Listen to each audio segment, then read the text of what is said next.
کاروائی کرے گا. تو یہ تو اب اشارے ہو گئے ہر جگہ پہ کہ اگر تسی پاکستان میں کچھ کرو گے تو اسی بھی توڑنا وہ کریں گے. تو یہ سوچ سمجھ کے اب انڈیا کو چلنا پڑے گا. یہ مچھڑ جنرلز جو وہاں بیٹھے ہوئے ہیں نا، ان کو کچھ پتہ نہیں ہے، یہ صرف اپنی عوام کو بیوقوف بنا رہے ہیں. ٹھیک ہے، وزیر اعظم پاکستان نے بھی اسی لیے کہا ہے کہ بھارت کا بندوبست کر رہے ہیں. اچھا، اب آکلینڈ سے اختر علی کیا جاننا چاہتے ہیں؟ مڈل ایسٹ کے اندر جو ٹرمپ اور عرب رہنماؤں کے درمیان بڑے بڑے ایم او یو سائن ہوئے ہیں اور انویسٹمنٹس ہو رہی ہیں بہت زیادہ، آپ کا کیا خیال ہے کہ یہ ایک طرح کی ٹوٹ مار نہیں ہے کہ سارے اربوں کا پیسہ جو ہے وہ اپنے ملکوں میں لیا جائے، گھسیٹا جائے، جب یہ پیسہ ختم ہو جائے گا تو ان کو لات مار دی جائے گی؟ کیا ہو سکتا ہے کہ اسرائیل جو ہے قبضہ کر لے سعودی عرب میں، گریٹر اسرائیل جو ان کا پلان ہے. تو آپ کیا اس معاملے میں سوچتے ہیں؟ آپ کا کیا ویژن ہے اس معاملے میں؟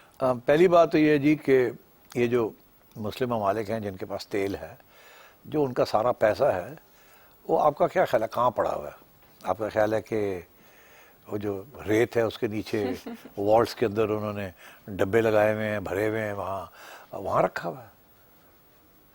سارے کا سارا پیسہ ویسٹرن بینکس میں ہے. اسی لیے تو دھمکی یہ ہوتی ہے کہ آپ کے پیسے روک لیں گے ہم.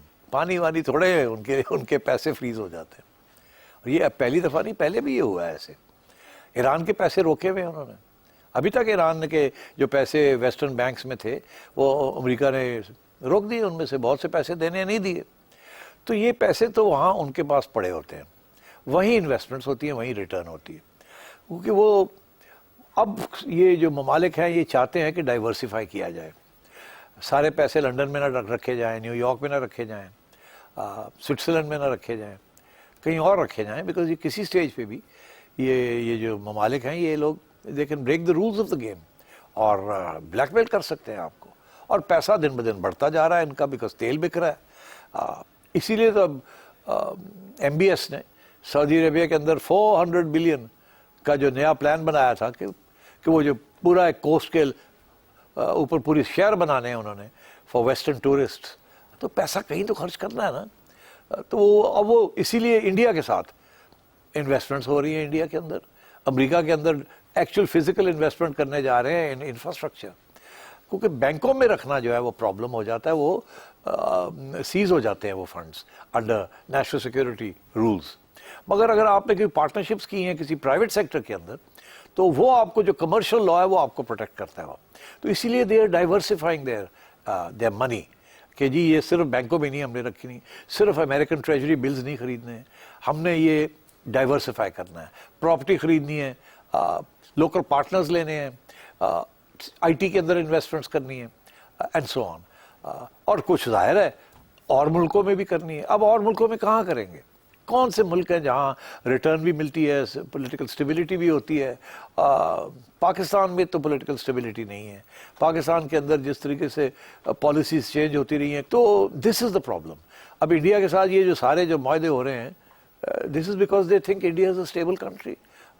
اگر یہ وار والی ہسٹیریا انڈیا میں چل پڑا تو یہاں بھی لوگوں پھر انویسٹ کرنا چھوڑ دیں گے. وہ کہیں گے یار انڈیا کا بھی کوئی پتہ نہیں، یہ پنگے لے رہے ہیں پاکستان کے نال، کل نو کوئی نیوکلیئر وار ہو جاتی ہے تو ہمارے تو پیسے اڑ جائیں گے.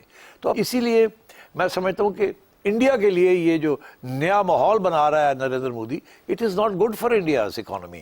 ایک طرف وہ کہتا ہے کہ ہم نے 10% گروتھ کرنی ہے، دنیا کی 4th لارجسٹ اکانومی بن جانا ہے، پاور ویلڈ کرنا ہے، ہیجمنی کریٹ کرنی ہے. دوسری طرف وہ پاکستان جس کو وہ سمجھتا ہے ہی کچھ نہیں، اس نے انڈیا کو ٹھیک ٹھاک کھڑکا دیا کہ بھئی آپ کیا کر رہے ہیں. And now they will have to rethink all دس.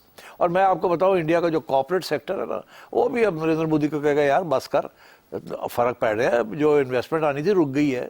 یہ تھریٹ آف وار جو ہے is as bad as war itself, because then it affects all your returns and your risk profile. اگر ایک ملک کے اندر انویسٹمنٹ کی risk جو ہے تھوڑی ہے اور دوسرے میں زیادہ ہے، تو جہاں آپ زیادہ رسک والی کنٹری میں جب آپ انویسٹ کرنے جاتے ہیں تو آپ کہتے ہیں اچھا جی انڈیا میں تو 10% بھی ریٹرن مل جائے ٹھیک ہے، کوئی رسک نہیں ہے انسٹیبلٹی کی، ساری پالیسیز لیٹ ڈاؤن ہیں، سب کچھ چل رہا ہے، اللہ خیر صلی اللہ. پاکستان میں نہیں جی اسی تو 20% تو کٹ نہیں کریں گے. کیوں؟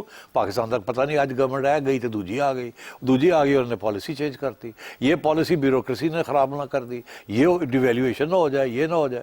تو دس از دا پرابلم. تو آئی تھنک دی سعودیز یہ نہیں ہے کہ ڈپینڈنسی بڑھ رہی ہے ان کی، میں سمجھتا ہوں یہ جو فارن انویسٹمنٹس وہ کر رہے ہیں ان کی ڈپینڈنسی کم ہونے جا رہی ہے.